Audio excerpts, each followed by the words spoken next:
Oke, Bismillahirrahmanirrahim. Assalamualaikum warahmatullahi wabarakatuh. Selamat berjumpa kembali bersama saya di channel Peternak Gokil. Mudah-mudahan di channel ini selalu bisa memberikan informasi yang bermanfaat di seputaran peternakan ayam kampung Mas Broku semuanya. Bagi teman-teman yang masih terkena sakit, mudah-mudahan segera diangkat dari segala macam penyakitnya dan segera mungkin diberikan kesembuhan oleh Allah Subhanahu wa taala, Tuhan Yang Maha Esa. Kemudian juga tak lupa, mudah-mudahan kita selalu dilancarkan dalam mencari rezeki di setiap langkah kita untuk mencari rezeki, bro. Amin ya rabbal alamin. Dan tak luput juga mencari rezeki di dunia peternakan. Nah, oke. Karena kita tentang rezeki tadi, bro. Jadi kita hari ini mau coba membahas bagaimana sih kita mencari rezeki yang ibaratnya tuh keberkahannya ada gitu, bro. Salah satunya itu dengan cara beternak. Dan ya beginilah kita sebagai peternak, bro. Nah, dalam kita mencari rezeki di dunia ternak, tentunya ada beberapa hal yang memang harus kita siapkan strateginya, bro. Siapkan strateginya dalam artian bagaimana sih cara kita untuk memajukan dalam dunia ternak kita ini agar kita bisa berkembang dan tidak stagnan.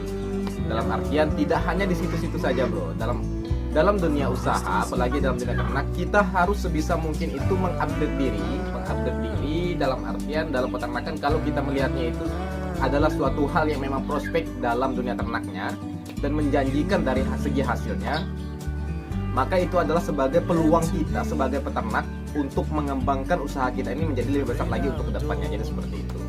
Nah, jadi yang memang harus kita bahas itu adalah bagaimana sih cara kita bisa mendapatkan keuntungan yang memang banyak atau lebih dari ternak ini. Jadi tentunya ada beberapa hal dan strategi yang harus kita lakukan dalam dunia ternak kita ini agar kita bisa mendapatkan keuntungan yang memang lebih, bro. Dalam artian tidak hanya segitu-segitu saja. Nah, nanti akan kita bahas. Jadi hari ini sebelum kita bahas dari pembahasan kita itu, nah ini Rainbow saya, bro, ayam saya yang memang menjadi ya penguasa kandang yang ada di kandang saya. Dan perjalanan dia ini sungguh sangat panjang, bro. Dari awal menemani saya, dan dari saya tidak memiliki ayam jago, bro, dan pinjam sana sini, dan pada akhirnya saya mendapatkan jago perdana saya. Dan inilah awal saya merintis dari dunia ternak saya, yang dari jago yang sudah saya miliki. Awalnya itu saya pinjam dengan teman-teman sesama peternak. Ketika sudah berkembang saya kembalikan, dan alhamdulillah ketika ada rezeki saya ya bisa memiliki jago ini, bro. Dan ini saya nggak tahu dari keturunan apa. Yang jelas kata ini sepertinya ada Birmanya, bro. Dan saya tanya kepada dengan tuannya, dan saya pun bukan ahli dalam ayam laga atau gimana ya, bro. Yang jelas saya itu kan mengembangkan dunia usaha ini hanya untuk pedaging, ayam kampung pedaging atau ayam kampung petelur. Dan saya membutuhkan postur yang memang besar agar bisa mendapatkan keturunan ayam yang memang bagus lah. Nah, jadi saya lihat ayam ini bagus untuk perkembangan kedepannya dan posturnya pun besar. Jadi saya kasih nama itu, dia ini adalah Rainbow, bro, namanya, bro. Dan ini sangat jinak sekali, bahkan ketika betinanya saya pegang, itu dia bisa kawin duduk, bro. Bisa kawin duduk, dia langsung naik ini, langsung ya tingkat kawinnya itu sangat luar biasa, birahinya luar biasa, bro. Kalau si Rainbow ini. Diam dulu sinilah. Kita buat konten dulu. Diam, tenang. Wah, dia lihat pada istrinya di sana, bro. Dia mau ke sana. Nggak usah. Sini aja, bro. Santai. Rainbow. Oke. Nah, dan kemudian sebelum kita bahas ke pembahasan kita bagaimana mendapatkan keuntungan lebih dari beternak ayam kampung, karena ada satu pertanyaan, jadi kita jawab dengan cara simple.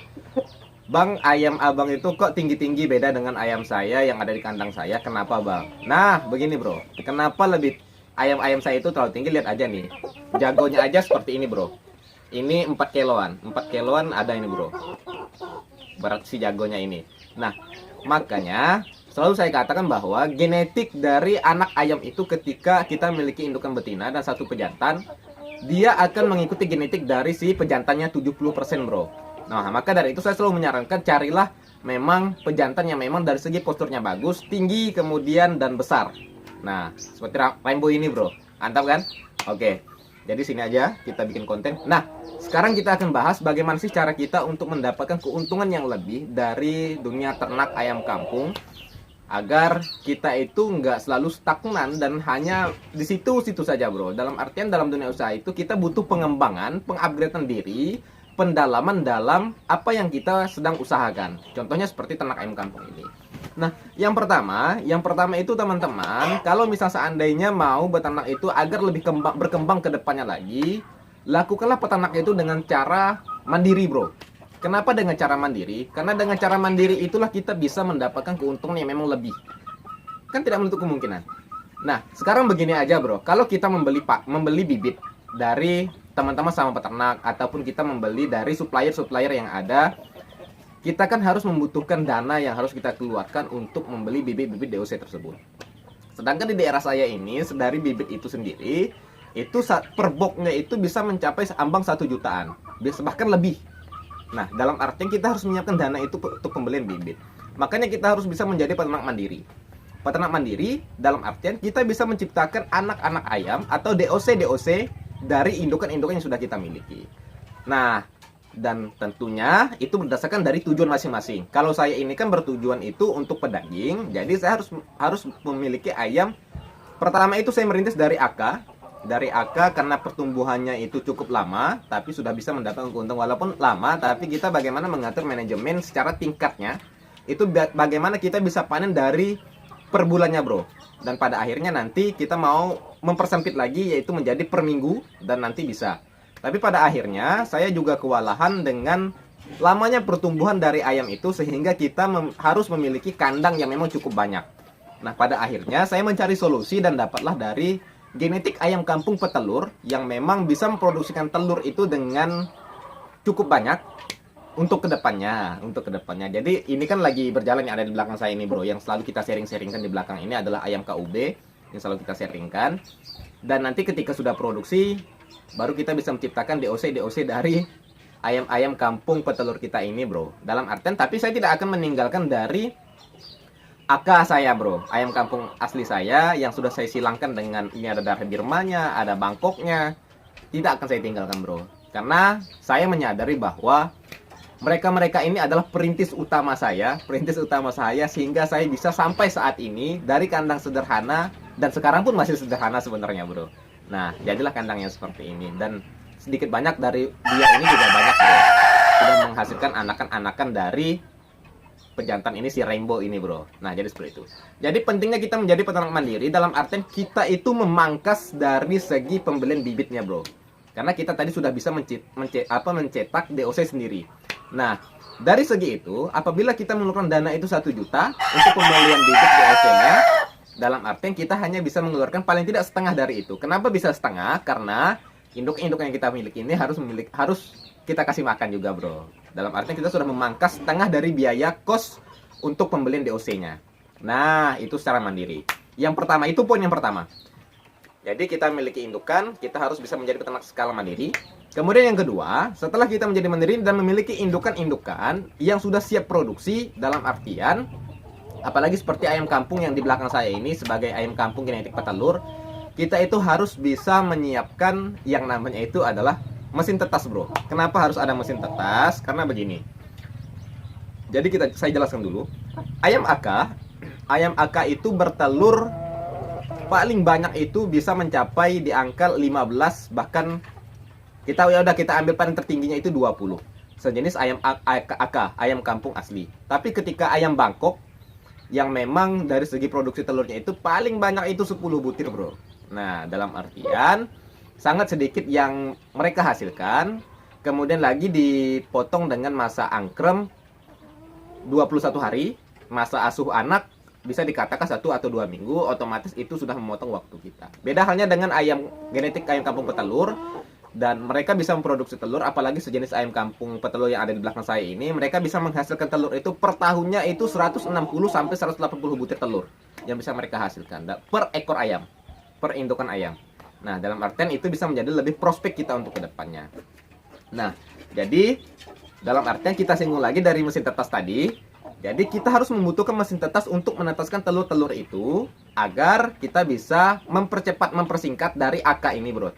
yang saya pelihara saat ini. Aka ini kita ambil ke telurnya, memotong waktu masa angkrem, dan hanya kita ambil waktu 2 minggu. Ketika telur kita ambil, mereka akan memulihkan dirinya selama 2 minggu, dan 2 minggu kedepannya lagi insya Allah akan bisa bertelur kembali, dan kita bisa panen telur lagi, dan kita bisa masukkan ke mesin tetas. Itulah ayam Aka.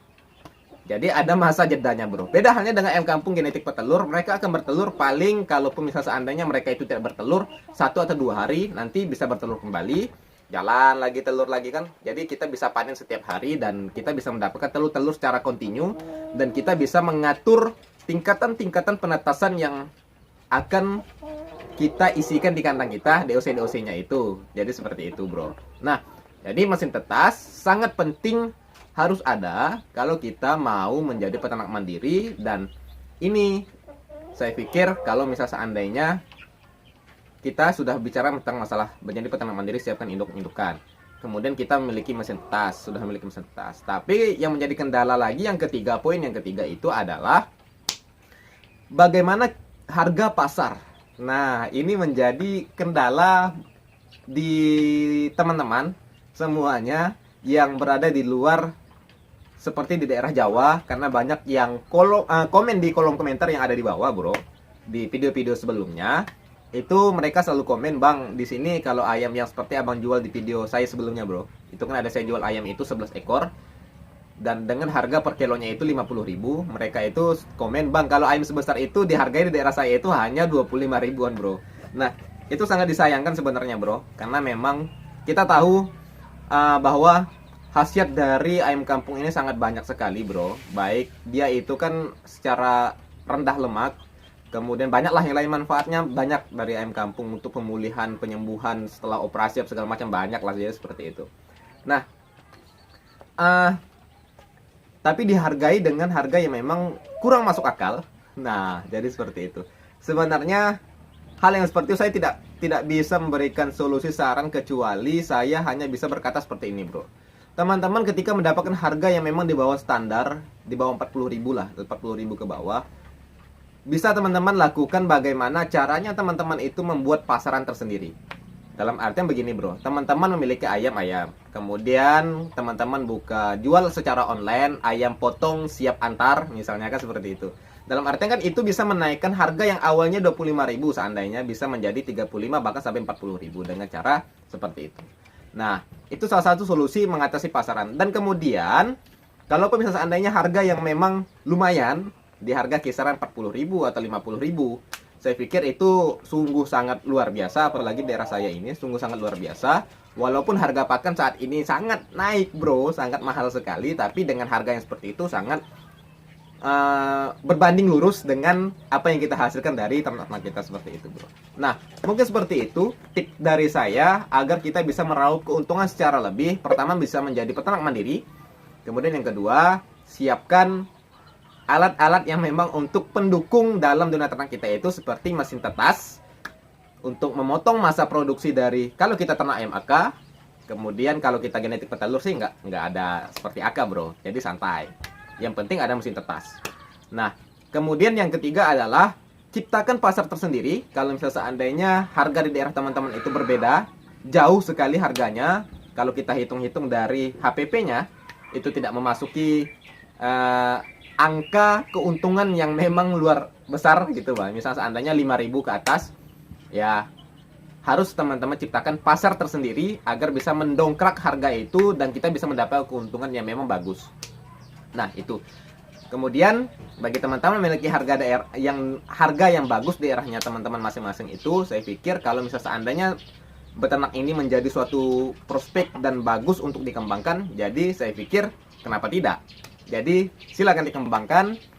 Dan kemudian itu saja yang dapat saya sampaikan bro mengenai 3 tips dari cara kita untuk mendapatkan keuntungan yang lebih dalam dunia ternak ini. Mudah-mudahan ini bisa bermanfaat untuk teman-teman semuanya. Jangan putus asa, tetap semangat dalam dunia ternak, karena saya pun sudah merasakan bagaimana sakitnya dalam merintis dunia usaha di peternakan ini, yang kita berangkat memang tidak memiliki modal yang begitu banyak.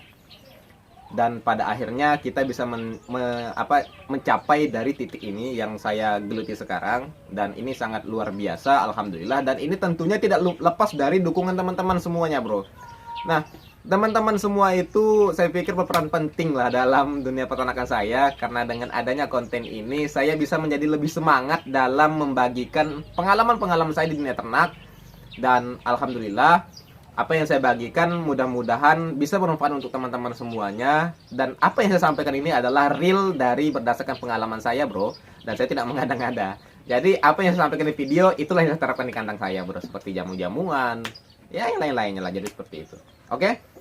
Mohon maaf apabila ada kata-kata yang salah. Inilah kata-kata manis dari mulut saya, bro. Ambil yang baiknya, tinggalkan yang buruknya. Semoga video ini bermanfaat untuk teman-teman semuanya. Tetap semangat sebagai peternak gokil, peternak gokil, benar gokil saya, bro. Terus semangat sebagai peternak. Mudah-mudahan kita sama-sama sukses. Amin ya rabbal alamin. Saya akhiri. Billahi taufiq wal hidayah. Assalamualaikum warahmatullahi wabarakatuh. Salam dari kami dari kandang peternak gokil. Mantap, bro. Ini si Rainbow, bro.